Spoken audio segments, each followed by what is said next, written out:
Happy New Year, everybody! We are finally in 2016, but what were the best movies of 2015? Let's get to it. Hey, everybody, this is David, and today I'm going to be telling you my top 10 movies of 2015. And before we get to it, I just want to remind you guys that I haven't seen every movie in 2015, but I feel like I've seen enough that I have enough on my list to give you a top 10. And there are other movies from 2015 that I still want to see, like The Revenant I haven't seen yet, The Hateful Eight, and a couple of other films. But I'll get to them, but unfortunately, they're not on my top 10 because I haven't checked them out yet. But it's okay because I've seen 30 something movies this year, and that's enough to give me a top 10. So for now, these are my favorite films of 2015. Let's do this. At number 10, I have Paddington. This was a movie that I was surprised how much I enjoyed it. This movie came out very early in the year, like February or March, and I heard it was getting all these really good reviews, and people were surprised about it because they were expecting something like Alvin and the Chipmunks or Garfield or something like that. And it actually turned out to be a very heartwarming film with some pretty good laughs here and there throughout the film, and I was really pleasantly surprised by it on how much I really cared about the character of Paddington.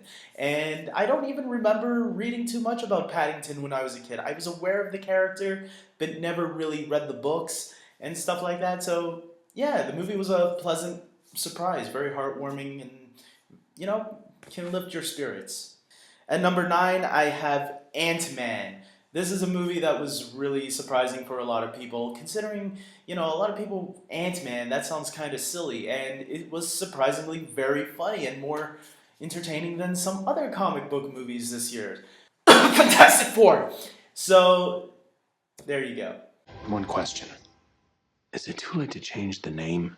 At number 8, we have Mission Impossible Rogue Nation.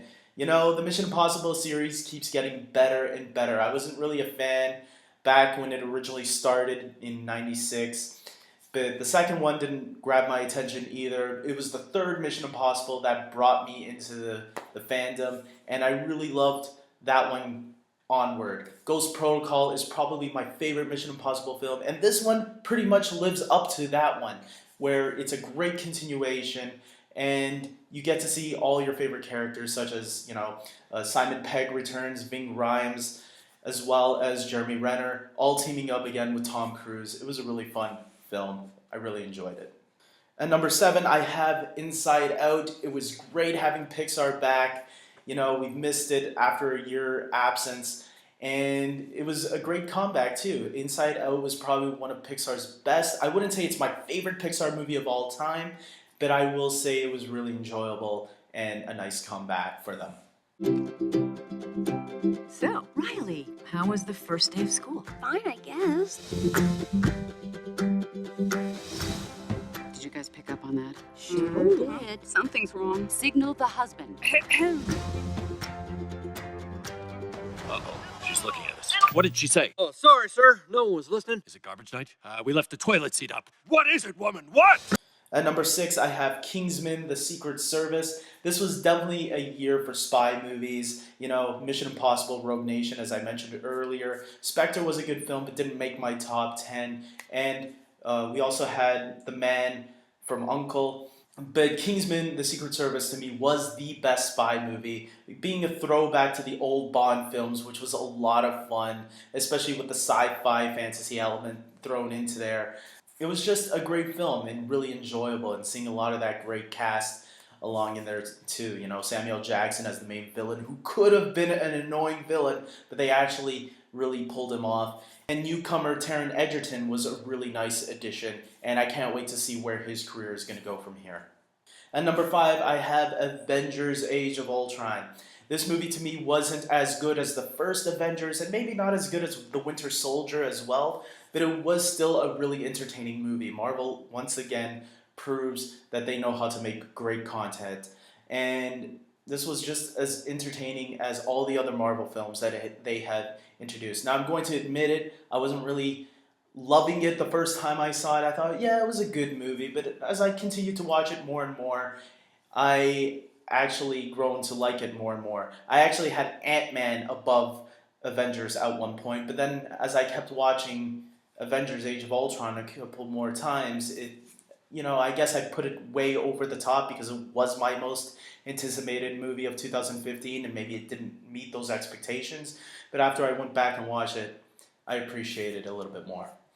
At number 4, I have Mad Max Fury Road, starring Tom Hardy, with the return of George Miller and the helm. And this was a surprise to me because I wasn't expecting much of this movie, and it was a great action film throughout. If you love action, this is the movie for you, especially practical effects. This isn't special effects. There's some special effects in there too, but this is real effects and stunts, and that's what was fun about the film.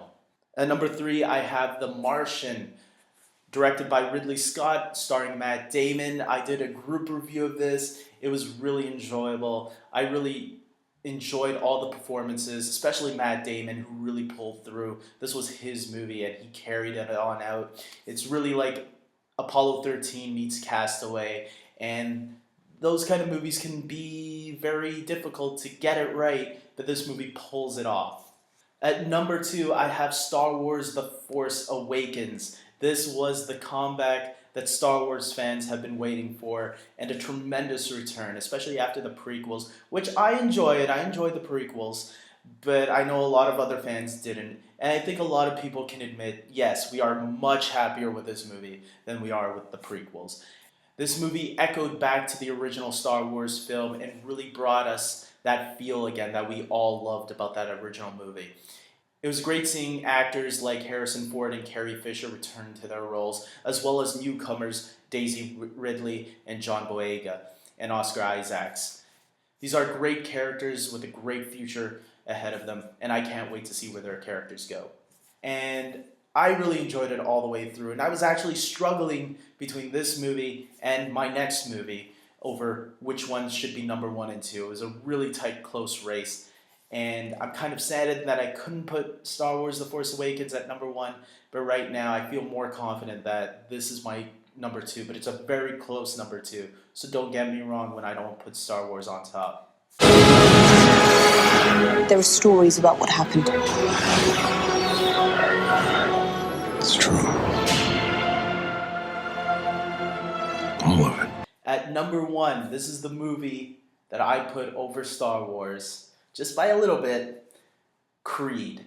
That's right, the movie Creed with Sylvester Stallone and Michael B. Jordan is my number 1 favorite movie of the year. I thought this movie was terrific, maybe because I wasn't, again, just like Mad Max, Fury Road, and Kingsman, I wasn't expecting much of it, and then when I saw it, I was really impressed. It got the tears going, it was really emotional, and really intense at times too. I really enjoyed these characters, and I never thought I'd say this, but Sylvester Stallone was freaking awesome. Just like Harrison Ford as Han Solo, it was great seeing Sylvester Stallone back as this character and seeing him actually, give it his best, and he really does. He really does deliver, and I really suggest people to check out Creed if you haven't. I know this isn't like Star Wars money making here, but sometimes it's not always about the money. Sometimes it is about the quality. And for me to say that Creed was better than Star Wars and Avengers is actually saying a lot for people that actually know me and know my taste. So guys, that was it. This is my top 10 films of 2015. If you want to check out my reviews where I go into a little bit more detail on why I love those films, go ahead. They're out there. And there's a whole bunch of other movies that I wish I could have included, but they weren't just as good as these films that I put here. These ones I thought were the best, and there were some not so great movies too throughout the year, as we know, but who cares about those films? I'm not going to do a top 10 for those ones. I felt these ones were the more important films, and that's why I wanted to talk about them and share my list with you guys. So tell me what you think. Do you agree with me? Do you not agree with me? Like this video and subscribe to my channel if you haven't already. And maybe follow me on Twitter at iCrazyDavy. I'll put all that links at the bottom below so you guys can check all that out and comment, because I love interacting with other people, other fans about movies. And until next time, guys, let's have a good year. Take care.